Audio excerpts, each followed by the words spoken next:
Hi everybody, I'm Kerry Goulder from Kid Giddy, and I'm here today to show you how to make these cute little tie-on shoes or sneakers, if you will. You're going to need some outer fabric as well as a lining fabric. These are just basic quilter's cotton. You'll need some clipping shears, turning tube, or tweezers, whichever one you prefer, some pins, as well as a needle with some floss on it for your lace. We're going to place our fabric on the die in a very specific direction. You want to make sure that this one stretches from side to side because this is the outer portion of our sneaker or the tie-on shoe. And we want to make sure it's going to stretch right around the outside of your outsole. We're going to put a cutting pad on top and a cutting pad on bottom. We're going to cut out all of the uppers that we need, which is the toe box piece as well as the two sides, and we're going to cut out our outsole pieces as well. We're going to begin by putting the outer edge pieces together first. Make sure that your pieces are right sides together, and this is the same fabric, and this is the same fabric. We're going to sew this one straight edge, which becomes the heel of the shoe, on both of those. Sew this with a 1/4 inch seam allowance. Back stitch at the beginning and the end of your stitch on both of those.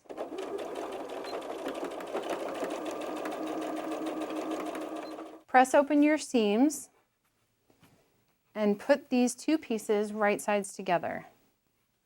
Now we're going to sew, once we have these lined up and pinned in place, we'll sew from this corner all the way up to the top, around, and down to this other corner. We will leave this bottom edge unsewn.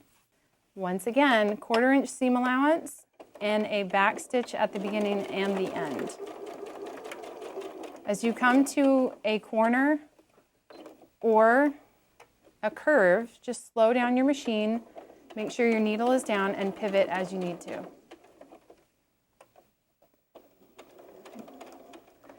Now we're going to sew our two tongue pieces together the same way.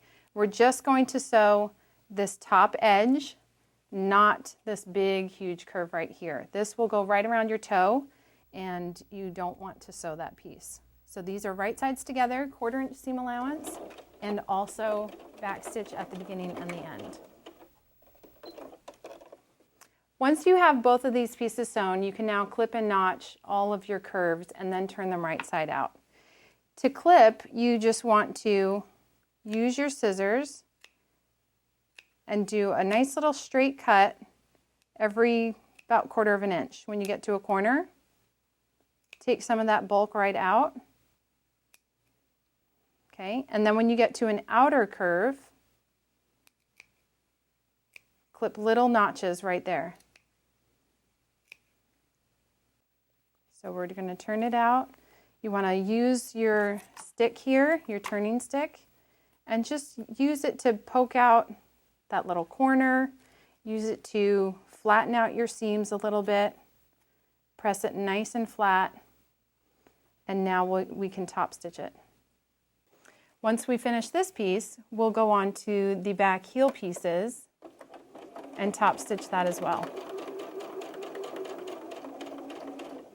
We've top stitched both of our pieces, the tongue piece as well as the heel piece, and now we're going to start putting the shoe together.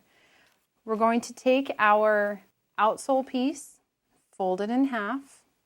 Now this is a general folded in half because it's not exact, but our shoes aren't exact either. We do have a little bit of a toe curve that's not there on the other side. So this is an approximate, but it works really great. Fold your other pieces and find their center points. And now we're going to actually put the heel on first, right sides together, and put a pin in the center. Now you're going to pin both sides around to the sides of the shoe.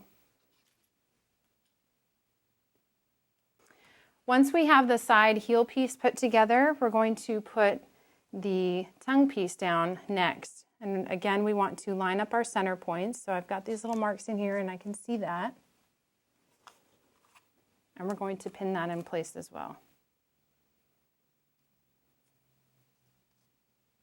Once you have your 2 pieces pinned to the outsole, you're going to stitch on one side about 1 to 1.5 inches just on this piece alone. This little stitch will allow us to turn the shoe right side out, and these 3 pieces of fabric will all be connected together. That way you'll just have one piece of fabric to sew to the others. We're going to take our top piece here, which is the lining piece, and we're going to pin that in place, and we are going to sew around the shoe, leaving our little opening that we just sewed. So where I stitched before on the shoe, I'm not going to stitch again, and I'm just going to go all the way around the shoe. Now we have our little shoe all bundled up, and we're going to notch all the way around the outside edge, and we are going to turn this right side out. To notch it, we're just going to cut little marks in one direction, and then we will go back and cut it in the other direction.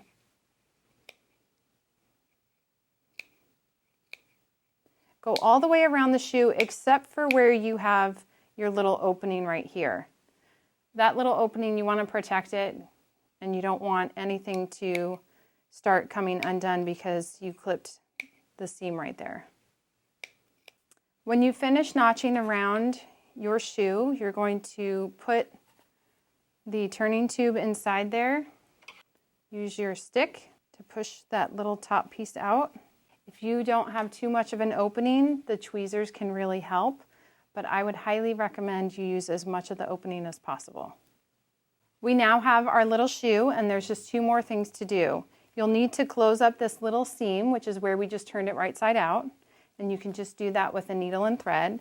And then we're going to take a dull needle here and some floss and put on a little shoelace. So to do that, you'll just push it into one little corner and then across to the center of the other side. Back over to the opposite corner.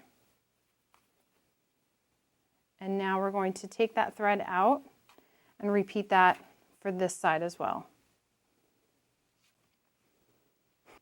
And tie it up, and you can make your very own pair of little 18-inch doll sneakers or tie-on shoes. And what's really cute is you can also use these as little moccasins. So you still get 2 different types of shoes with this one style.